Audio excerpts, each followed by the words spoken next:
Naturopathic Dr. Samia McCully here. Today I'm going to tell you about 3 ways that you may look hypothyroid but are not technically. This means that your labs would show all the normal things in typically in all the nine measurements that I've given in other videos. So, number 1 is candida infections. Number 2 is blood sugar issues, blood sugar dysregulation. Number 3 is adrenal. I don't want to call it fatigue because apparently there is no adrenal fatigue. It's just that your body's not spitting out cortisol at the right times. And so for number 1, candida, which is a fungal infection, we all have, if it's an overgrowth, we all have candida in our gut. It's a normal part of everyone's gut flora, but it can overgrow when you've had too much alcohol, too much stress, too much sugar, or maybe even other infections or acidic things that are creating a good environment for it to grow. And so what happens is that the cell becomes unable to respond to the thyroid hormone that's there. So that's number 1.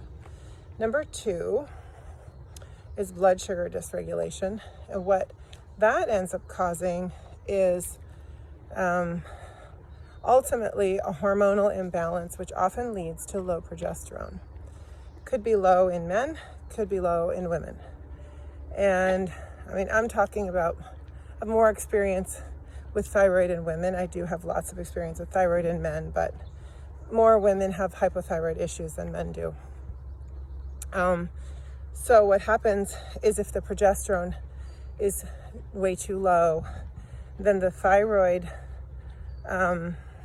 hormones don't get responded to very effectively by the cell.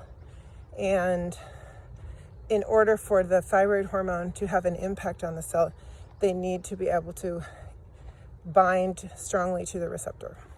So that's another situation where you may feel hypothyroid, but if you check all those numbers and they're fine, that's something that you might want to look into.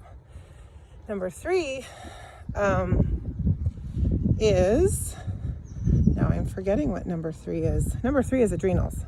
Okay, so when you have, this is an old term, and a lot of people still use it, but adrenal fatigue. When your thyroid or when your cortisol levels are not in balance, when they're not acting in a proper circadian rhythm, it can cause symptoms that look just like hypothyroidism. And so that is something that you want to look into. What are your cortisol levels? What's your sleep-wake cycle? How's your stress been?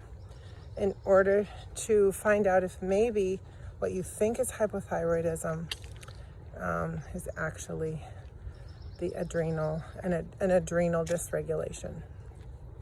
So those are the 3 things that you want to consider. If maybe your doctor's saying, yeah, I know you think you might have a thyroid problem, but I really don't think you do. There are other ways to look. It's not just stop and say, okay, I guess I'll just have to live with this, or I guess I'm just getting older. I would say that's 99.9% never the case. See you next time.